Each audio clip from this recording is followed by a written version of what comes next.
supaya gampang aja dipanggil. Jadi aku ada nama Korea, Wang Jinsok itu. Niat sekolah itu udah dari lama, udah ada.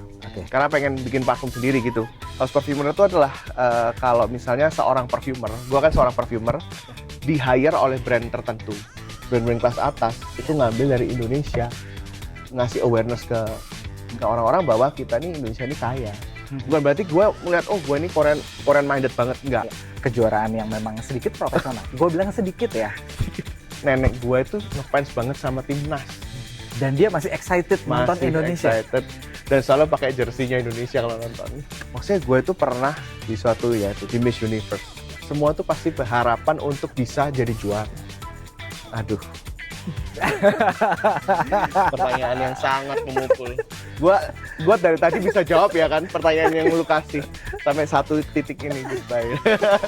I Am Talk, Deeper Sound. Halo, hari ini bersama Eltuan Wang atau yang kita kenal dengan Wang Jinsok. Wang Jinsok, oke. Itu nama Korea, bro. Oh, itu nama jadi Korea ceritanya, ya? aku kan memang sempat studi di Korea dan Oke. supaya gampang aja dipanggil, jadi aku ada nama Korea, Wang Jinsok itu. Tapi di lafal gua agak sulit loh. Iya. Apa kabar, bro? Luar biasa. Baru kembali dari Korea ya? Iya. Nah, ini dia salah satu entrepreneur yang tiba-tiba lu di Korea, terus minggu ini tiba-tiba gue lagi di Jakarta nih, bro. Di semua kesibukan lu tuh banyak banget bidang yang udah lu pelajari lah ya. Betul. Bahkan lu masuk ke dalamnya sampai bener-bener jadi expert lah gue bilang. Iya. Bisa ceritain nggak sih, bro? Awalnya tuh gimana lu bisa nyemplung? Actually apa ya? Karena kita di sini kan ngobrolnya soal apa ya? Art ya. Oke. Memang aku ini interest banget tentang art gitu. Jadi memang benar-benar pengen dalamin art yang nggak cuman dari apa ya. Jadi aku kan dulu memang dari nyanyi ya. Yeah. Backgroundnya nyanyi. Oke. Singing. Terus habis gitu tertarik dunia perfume. Jadi perfume itu pun juga art, juga seni, gimana cara nge-mix parfum. Terus kemudian hidung juga harus peka. Oke. Anggapannya apa ya, melatih indera lah. Jadi ya antara hidung, tenggorokan ya kan, seperti itu. Jadi kalau aku sendiri sih memang awal penyanyi, terus interest ke parfum, terus akhirnya ke pageant sempet. Oke. Ya seputar itulah, sama influencer juga. Penciuman lu berarti indera yang paling menonjol di antara yang lainnya. Yes. Nah, itu merasakannya waktu pertama kali terjun ke dunia parfum itu seperti apa, bro? Apakah harus mencium, oke, ini aroma bunga, ini aroma coklat, dan segala Betul. macam? Jadi ketika aku sekolah kan, di 2016 sempat sekolah di Korea juga, itu memang pertama kan harus mencium berbagai macam, nggak cuman misalnya kalau udah jadi, oh ini parfum A, parfum B, parfum C, enggak. Tapi single note ya, singular. Jadi memang ada bunga mawar. Mawar pun ada mawar ini, mawar itu. Melati ada melati ini itu. Terus ada misalnya agarwood, apa tuh namanya, oud dan sebagainya. Itu jenisnya juga banyak. Jadi aku harus coba bisa menghafalkan aroma-aroma tersebut sekitar 500-an. Bagaimana sih ketertarikan lo dengan apa ya, bau ya, dengan wangi, dengan aroma? Well, historinya itu singkat cerita awal mula itu SMP. SMP itu kayak udah tertarik sama parfum. Kayak wangi-wangian. Kok wangi itu macam-macam ya? Ada wangi akuatik, wangi ini, wangi itu. Tertarik lah. Mulai beli yang murah-murah dulu lah, kecil-kecil. Iya. Lama-lama tambah gede, tambah ngerti kan. Ketagihan lah beli-beli. Tapi kalau belajar terus duitnya habis dong. Iya kan? Ya daripada gitu kan gue pengen apa ya? Bisa usaha sendirilah, pengen punya brand sendiri dan pengen bisa menghasilkan sesuatu dari apa yang gue usahain itu. Dan akhirnya 2016 tuh gue pergi ke Korea untuk sekolah parfum. Kemudian 2017 gue mulai beranikan diri untuk buka. 2017 sudah buka bisnis parfum. Betul. Belum ada ya pendidikan yang memang untuk parfum pada saat itu di Indonesia? Jujur belum. Belum ada. I think I was the first. Tapi apa ya? Ya masih ada planning ke depannya. Pengen banget gitu loh bikin something kayak akademi atau apa gitu di sini gitu. Oh, lu dapat informasi dari mana itu? Sampai lu pergi ke Korea? Nyari-nyari sendiri sih. Sebenarnya niat sekolah itu udah dari lama, udah ada. Karena pengen bikin parfum sendiri gitu. Nggak cuman yang ya udah asal campur dari bibit A bibit B, enggak. Gue pengen yang ada seninya gitu loh. Jadi ya akhirnya gue cari info di mana sih ada sekolah parfum. Selain di Indonesia memang nggak ada. Di Perancis ya, nggak di Paris ya. Jadi di Perancis ada Grasse. Ya. Too far. Aku nggak bisa. Bahasanya juga, dan nggak pernah ke sana, nggak familiar. Terus akhirnya browsing-browsing di Asia, Ya. ada tuh di Korea. Ah. Yang nggak seberapa lama gitu loh. Kalau yang di Perancis mesti memang 4 tahun. Wow. 4 Sarjana tahun. begitulah intinya. Oke. Ya kalau di Korea itu ada program yang diploma. Diploma itu nggak sampai setahun. Ya. Udah bisa lulus. Udah bisa lulus. I was so interested, jadinya gue beranikan diri untuk email ke sekolahan itu, terus kemudian saya info detail, dibantu juga sama guru bahasa Korea aku yang di sini. Terus akhirnya berangkat lah gitu. Kalau kita bicara industri parfum sendiri di Indonesia, belakangan nih kita kenal nama-nama besar lah, yang menurut gue produknya tuh kita gampang banget dapatnya. Iya, betul. Kalau di company lu, bagaimana lu memasarkannya? Jadi gue memang awal pertama kali masuk ke dunia perfume itu memang jualnya regular, B2C. Oke. Ya, business customer ya. Ya. Jadi memang jualan biasa dari bazar to bazar, kemudian market to market ya. Terus kalau udah ada klien ini nih ya udah gitu. Terus lambat laun kan brand-brand makin banyak nih. Ya. Terus kalau mau diversifikasi gimana caranya? Gue kan juga bingung gitu loh, karena sometimes ada yang memang kualitasnya memang oke, harganya tapi ada juga banting harga dan segala macam. Akhirnya sekitaran itu akhirnya after pandemi itu ceritanya. Oke. Pandemi kan ya kan? Iya. Itu it happens, it happen dan banyak bisnis yang struggling juga. Betul. Jujur gue juga struggling pada saat itu. Oke. Tapi gue nggak mau terpuruk lama-lama. Gimana sih caranya kalau mau jualan tanpa nggak ada? Gue kan pekerja event ya. Oke. Kalau mau pandemi, mau event mau gimana? Iya. Mau bazar gimana? Mau ini? Akhirnya gue putuskan untuk banting setir. Akhirnya gue mulailah ciptain B2B-nya. Oke. Jadi gue akhirnya membuka jasa untuk meracik parfum. Nggak cuman ke B2C aja, Oke. tapi juga B2B. Jadi Wow. mereka mau bikin parfum, Aha. istilahnya kalau zaman sekarang tuh maklon ya, maklon. Tapi maklon gue beda, karena gue ada desainernya, yaitu gue sendiri. Jadi gue bakal bantu untuk designing aroma-aroma yang mereka mau, tapi nggak ngedupe dari brand lain. Jadi benar-benar authentic, original. Nah kalau mereka pesen itu berarti lu kayak apa ya? Ya jual putus gitu aja ya? Jujur aja ada beberapa opsi sih. Ada opsi collab atau Ah. opsi jual putus. Itu akhirnya ada beberapa brand yang memang di dalamnya tuh ada lu gitu, Iya. di luar company lu sendiri ya. Iya, yes. itu jadi pertanyaan gue sih Iya. gitu. Ini gimana ya sistem kerjasamanya gitu? Jadi brand tersebut hire gua sebagai house perfumer. Oke, mungkin banyak yang belum tahu nih house perfumer itu Iya. apa bro? House perfumer itu adalah kalau misalnya seorang perfumer, gua kan seorang perfumer, di hire oleh brand tertentu. Sama kayak istilah creative director lah. Oke. Nah, mungkin kalau brand fashion kan udah paham ya. Ya. Misalnya brand apa nih? Boleh sebut merek nggak? Boleh. Ya boleh. Misalnya Dior. Dior tuh punya someone. Setiap berapa tahun sekali dia ganti. Oke. Dialah yang memang nyusun konsep, kemudian apa namanya desain-desain baju atau segala macam perintilannya semua itu selama masa jabatan dia. Dan gue seperti itu. Di beberapa company yang memang meminta lo. Iya. Ih, gila. Di Afui sendiri ada nggak produk-produk yang memang oke ini hasilnya lu dijual ke pasar gitu, yang lebih luas? Oke, jujur banyak. Dulu ada 23. Ya. Pada saat gue pertama kali terjun, itu ada 23 varian. Lalu gue kerucutin karena mungkin yang nggak seberapa laku, memang yang penjualannya slow, gue cut sampai akhirnya cuman tersisa 8. Sampai sekarang masih dijual, maksudnya di pasaran masih dijual, tapi memang gue fokusnya akhirnya nggak ke situ doang, karena gue udah punya B2B ini. That's why mereka datang ke gue untuk minta tolong untuk dibikinin aroma. Gue baca beberapa artikel gitu ya, bahwa bahan-bahan parfum paling bagus tuh rata-rata di Indonesia. Bener nggak sih bro? Indonesia. Bahkan brand-brand dari luar negeri, brand-brand kelas atas, itu ngambil dari Indonesia. Tapi di sini agak susah cara ngolahnya. Oke. Jadi that's why kayak mau ngolah itu, bahan mentah ambil dari sini, harga contoh Rp1.000. Ya.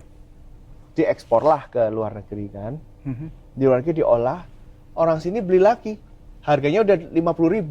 Iya.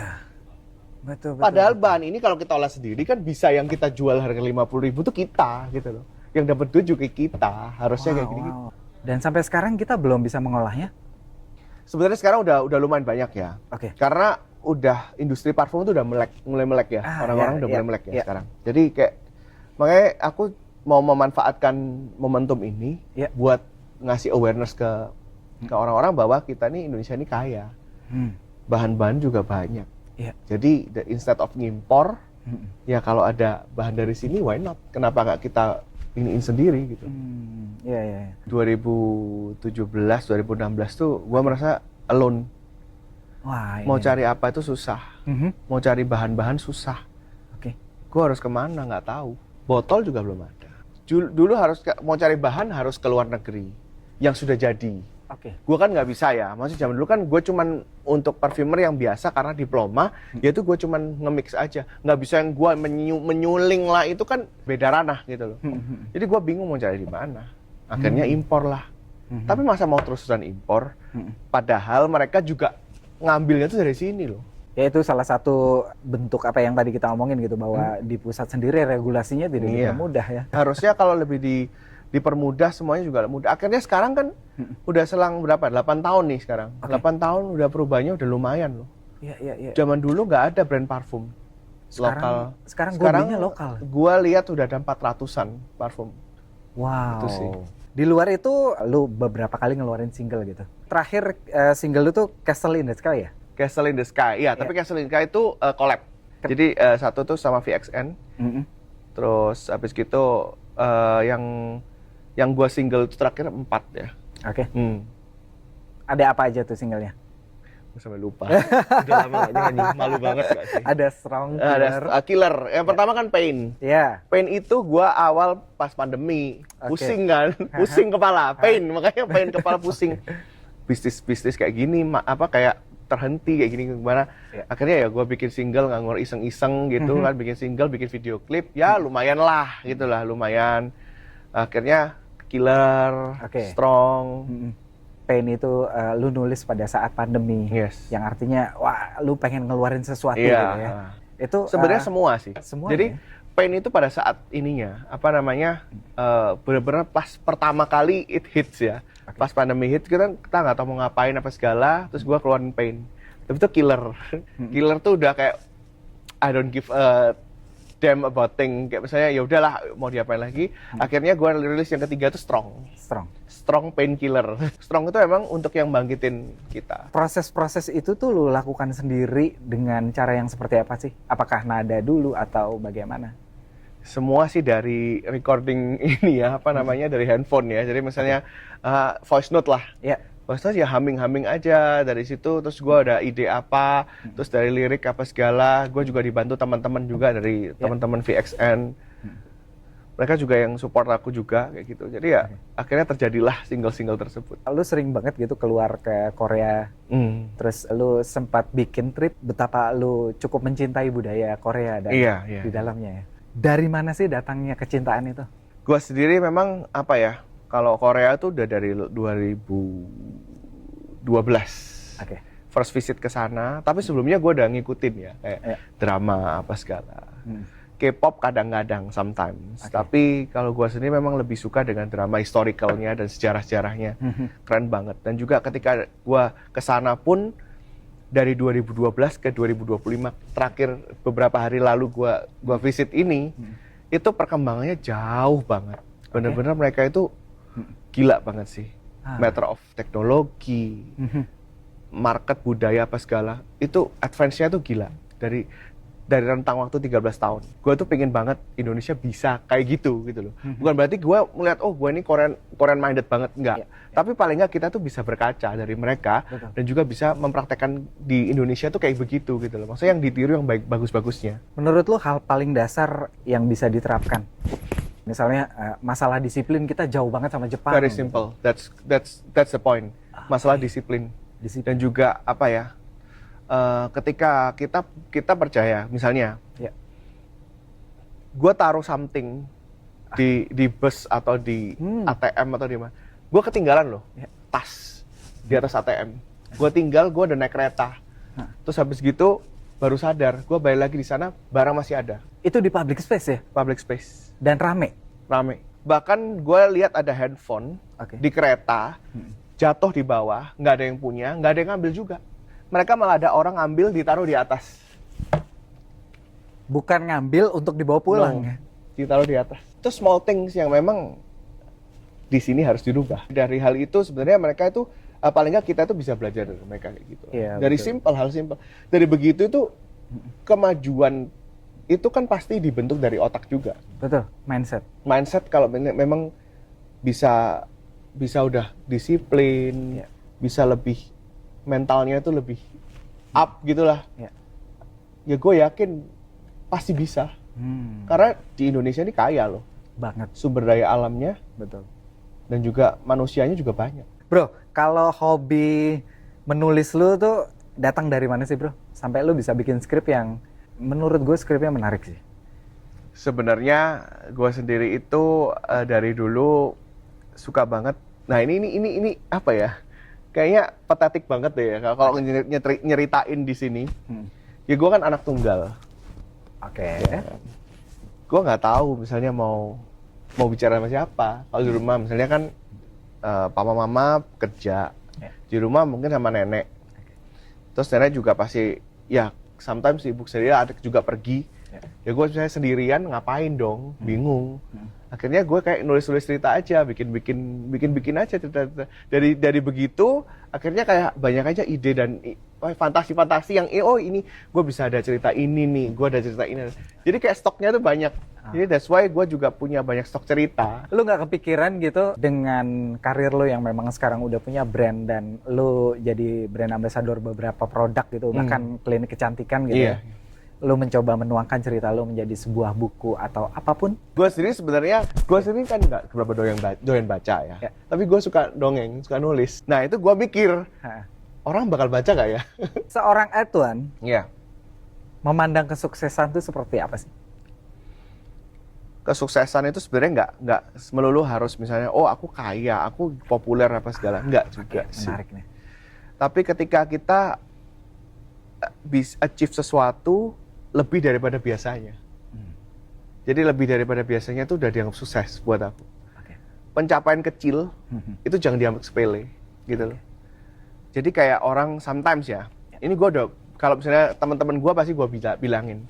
Kalau ada seseorang, ada temen lu yang misalnya berhasil meraih sesuatu, mungkin bagi lu itu kecil. Gue bisa menghasilkan 100.000 pertama gue loh. That's achievement. Itu pencapaian gitu loh. Jangan lo bilang, alah cuman gitu. Please don't. Itu ngerusak mental mereka. Jadi mental block ya? Iya. Betul. Jadi ketika lu, wah keren, lanjutin. Besok bisa 1 juta. Akhirnya mereka termotivasi. Dan akhirnya it happens gitu loh. Daripada lu bilang, alah 100.000 doang. Mereka akan stop di situ. They would stop that way. Stop. Dan lu barusan aja menghancurkan mimpi seseorang. Memang sesuatu yang besar tuh emang harus dari hal-hal yang kecil ya. Iya. Sama seperti parfum lu atau single-single lu dan segala macam ya. Betul. Gue juga nggak mimpi muluk kok zaman dulu. Gue cuman mau pengen ya udahlah, paling nggak bisa nyanyi pentas paling kecamatan ya. Dari kecamatan, kabupaten. Gue nggak nyangka awal dulu kecamatan. Gue nggak nyangka gue bisa nyanyi. Jujur aja. Serius lu? Serius. Awal ditemu sama guru gue. Nah terus habis gitu ikut kecamatan juara 1, kabupaten juara 1, provinsi juara. Ya memang nasional mentok, tapi ya udah itu kan pencapaian aja gitu loh. Meskipun paling nggak gue udah merasakan panggung nasional. Wow. Tapi itu suatu pencapaian gitu loh. Jadi kayak gue belajar juga dari situ. Ketika seseorang di dekat lo, apalagi temen lo, jangan sampai ketika dia achieve something kayak lu pandang rendah. Bro, dengan kesibukan lu bolak-balik Korea, terus parfum dan segala macam, pastinya lu butuh fisik yang oke lah gitu ya. Yes. Buat mengarungi semua kegiatan lu. Apa sih olahraga lu? Aduh. Pertanyaan yang sangat memukul. Gua dari tadi bisa jawab ya kan pertanyaan yang lu kasih sampai 1 titik ini goodbye. lu tuh nggak bisa diem loh bro. Nggak mungkin kan kalau fisik lu nggak bagus. Jalan kaki. pedal. Tapi nggak rutin sih jujur. Ya jujur bolong-bolong. Pedal terus Ya main badminton juga tapi ya nggak rutin. Dulu nge-gym tapi sekarang udah stop. Oke. Tapi jalan kaki sih lebih baik. Gue lebih suka jalan-jalan gitu. Paling nggak 20.000 langkah lah sehari. 20.000 langkah. Itu katanya jalan kaki tuh mindfulness malah, bro. Iya. Jadi kita benar-benar kayak menikmati diri kita sendiri dengan santai gitu. Tapi lu bilang tadi main pedal ya? Main pedal. Itu kan lagi ngehits banget gitu. Itu lu main karena memang sedang viral atau bagaimana, bro? Jujur kan juga sedang viral, tapi yang kedua juga ajakan teman-teman. Yang ketiga gue juga cari keringet. Supaya bisa ada olahraganya, kalau gitu kapan lagi mau olahraga? Iya. Dan lu menikmati? Sangat menikmati. Dari semua olahraga yang udah lu coba? Gue kan suka pingpong sebenarnya. Dari situ kan ya paling nggak ya tekniknya ya. Paling nggak ya masih satu rumpun lah begitulah. Iya, oke. Pernah ikut kejuaraan yang memang sedikit profesional? Gue bilang sedikit ya. Sedikit. Gue kemarin juara 2. Oke, gue Iya. Gue udah lihat tuh. Tapi itu antara influencer ya. Oke. Tapi kalau dilombain yang juara-juara ya gue paling juara 2 dari bawah kan. Oh, jadi lu pernah ikut lomba itu ya? Iya, lomba. Tapi ya cuma senang-senangan aja gitu. Jadi antara konten creator. Antara konten creator dilombain. Ini gue juara 2. Juara 2. Iya. Latihannya berapa lama? Latihan, gue sih ya latihan ya nggak latihan sebenarnya ya pas main-main pedal aja gitu ya? pas main-main ya. Oh, berarti lu udah punya bakat, bro, kalau lu nggak pernah latihan. Bro, ada orang main pedal tuh sampai coaching dulu seminggu sebelumnya. Iya, gue nggak coaching. Dia belajar dari temen ke temen gitu loh. Temen gue yang udah lumayan jago. Oke. Coba sih ajarin gini. Kalau ngomongin olahraga nih, tadi lu sebutkan beberapa cabang olahraga gitu ya. Dan gue tidak mendengar kata sepak bola. Padahal seorang Edwan adalah die hard fansnya Liverpool. Gue nggak bisa main sepak bola jujur aja. Tapi gue memang ngefans Liverpool dari dulu. Mereka itu apa ya, timnya solid banget. Dan juga gue sih suka pas dulu zaman Jurgen Klopp ya. So far tim mereka tuh selalu oke lah. Selalu bagi gue, mereka kayak selain solid, timnya oke, pelatih oke, juga strong. Historinya juga luar biasa ya. Jadi lu kalau dengar lagu You'll Never Walk Alone tuh lu merasa apa sih? Ya I will never walk alone gitu loh. Kayak nggak bakal merasa sendirian dan juga apa ya, inspiring banget buat gua gitu. Oke. Apalagi kan kemarin baru buka aja store-nya di Surabaya. Gua happy banget. Indonesia kan lagi nih melangkah ke langkah yang luar biasa sih dalam beberapa tahun ke belakang nih, baru kali ini nih mendekati banget masuk Piala Dunia. Lu mengikuti juga nggak sepak bola Indonesia? Jujur, gua kurang ngikutin. Gua lebih ngikutin Liverpool sebenarnya. Oke. Kalau timnas ya. Tapi gara-gara nenek gue itu ngefans banget sama timnas. Jadi gue juga ikutan nonton. Oh ya? Oke. Tapi ya cuma sekilas-kilas ya. Gue juga nggak hafal nama pemainnya siapa, kayak gimana. Cuman kalau menang juga gue ikutan seneng gitu aja. Karena gue histeris banget pas menang dia teriak-teriak gitu. Sorry, boleh gue tanya? Nenek lu umur berapa? 82. Dan dia masih excited nonton Indonesia? Masih excited. Dan selalu pakai jersinya Indonesia kalau nonton. Serius? Iya. Wah, keren banget. Lu punya harapan nggak sih buat timnas Indonesia sama seperti harapan lu untuk Liverpool? Pastinya kalau Indonesia, gue kan nggak cuman ini ya. Maksudnya gue itu pernah di suatu yaitu di Miss Universe. Semua tuh pasti berharapan untuk bisa jadi juara. Memang sampai sekarang memang belum. Tapi one day pasti bisa. Gitu. Harus bisa lah. Paling enggak in this life kita jadi paling enggak kita udah menyaksikan Indonesia paling enggak bisa masuk lah. Entah itu mau semifinal lah, entah itu mau masuk ke kualifikasi atau gimana. Yang penting ada aja di situ, itu udah suatu kebanggaan banget gitu sih. Kita udah bicara tentang karir lo dan apa saja yang sudah lo bikin gitu. Kedepannya lo mau ada yang mau lo buat lagi nggak sih? Selain memang lu mau mengembangkan si parfum dan berencana untuk rilis single? Ya, sebenarnya masih belum gua spill ke banyak orang ya. Cuman kemarin kan gua di Korea juga meeting dengan beberapa temen. Wah, pengen banget kayak bikin something yang bisa connect antara Indonesia dengan Korea intinya. Belum bisa di-spill. Masih ya?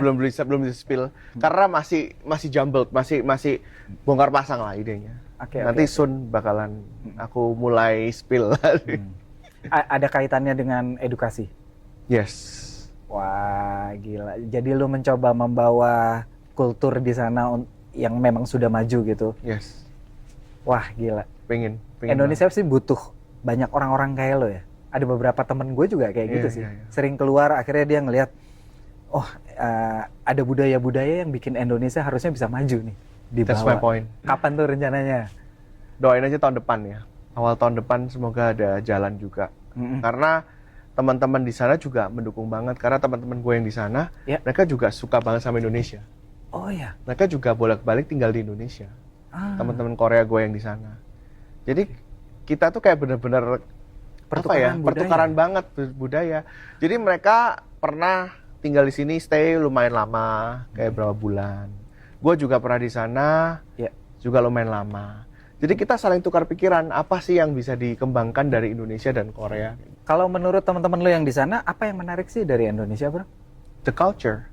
The culture. The culture, the food. Oke. Itu semua yang apa ya? Ya kayaknya gue juga pernah bikin konten kan sama temen gue yang juga di sana YouTuber. Iya.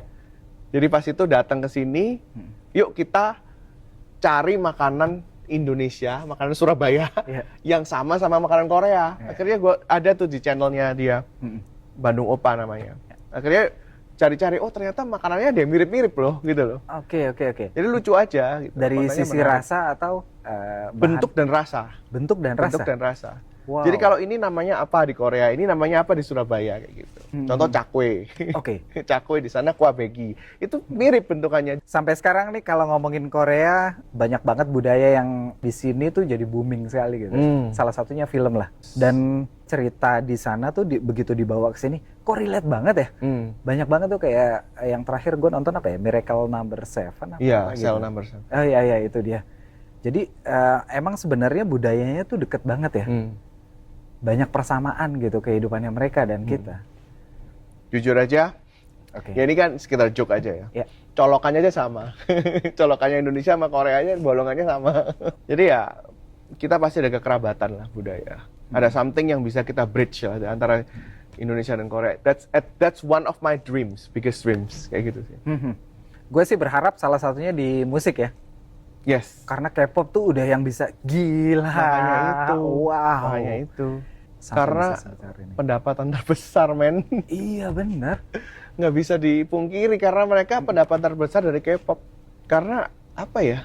Contoh Blackpink, BTS. Itu udah bukan skala nasional tapi udah internasional. Bahkan mereka juga disandingkan dengan red carpet yang ada di Hollywood sana udah setara. Iya. Gitu sih. Iya sih. Terakhir tuh Coachella gitu. Bintang utamanya dari Korea gitu. Makanya. Menurut lo kita bisa nggak sih? Bisa. Kalau bisa, kira-kira genre musik apa? Kita kira-kira aja. Sebenarnya Indonesia itu lagu-lagu sedihnya itu yang top. Oh. Gila, gue gak suka lagi. Justru lagu-lagu sedih yang dari Indonesia ini bisa kita bawa untuk mendunia. Menurut lo itu signaturnya Indonesia? Sama dangdut. Oh sama dangdut? Yes. Kalau kita lihat sekarang kayak misalnya statue atau bola bale gitu, itu kan itu jadi tren loh. Oh iya? Sampai Korea, bahkan orang Korea nge-cover itu, dance cover sama kayak bikin-bikin konten dari statue. Salah satu yang menarik buat gue adalah berteman dengan Eltuan dari dulu. Style lo dalam berpakaian, itu gue bilang, kalau gue boleh kasih penilaian, 9,5 bro dari 10. Waduh. Thank you. Lu tuh dapat inspirasi dari mana sih? Kiblatnya memang Korea sih. Stylenya Korea. Karena pada saat gue 2012 datang ke sana, gue lihat mereka di sana itu orangnya apa ya, stylish semua. Jadi kayak mereka pakai baju itu memang nggak terlalu maksa yang harus yang norak gimana, tapi ya jadi put together ini udah ini. Jadi gue belajar dari situ juga dari mereka. Iya. Itu cara lu menghargai diri lu sendiri ya? Yes. Dengan berpakaian yang rapi. Dari situ kan apa ya? Kita juga menghormati orang yang misalnya mau ketemu klien. kita pakai pakaian yang nggak rapi apa segala kan anggapannya kan appreciation terhadap klien kan memang aku merasa wah aku berarti kurang menghargai orang ini dong. Gitu. Makanya that's why ya aku udah menerapkan buat diriku sendiri ya aku harus dress up lah supaya bisa maksudnya kayak kita saling menghargai. Kan banyak nih teman-teman generasi sekarang ya, generasi Z dan lain-lain gitu yang mau mulai melangkah masuk ke dunia entrepreneur lah. Pelajaran apa gitu buat teman-teman yang mau mulai melangkah ke dunia entrepreneur? Sama kayak tadi gua bilang. Hargailah small things. Appreciate small things. Jadi apapun yang terjadi dalam hidup lo, itu semua pasti ada rencananya. Jadi kayak rencana yang di atas tuh pasti ada buat lo. Jadi kayak something misalnya happen, ternyata nggak sesuai sama ekspektasi lo, jangan nyerah.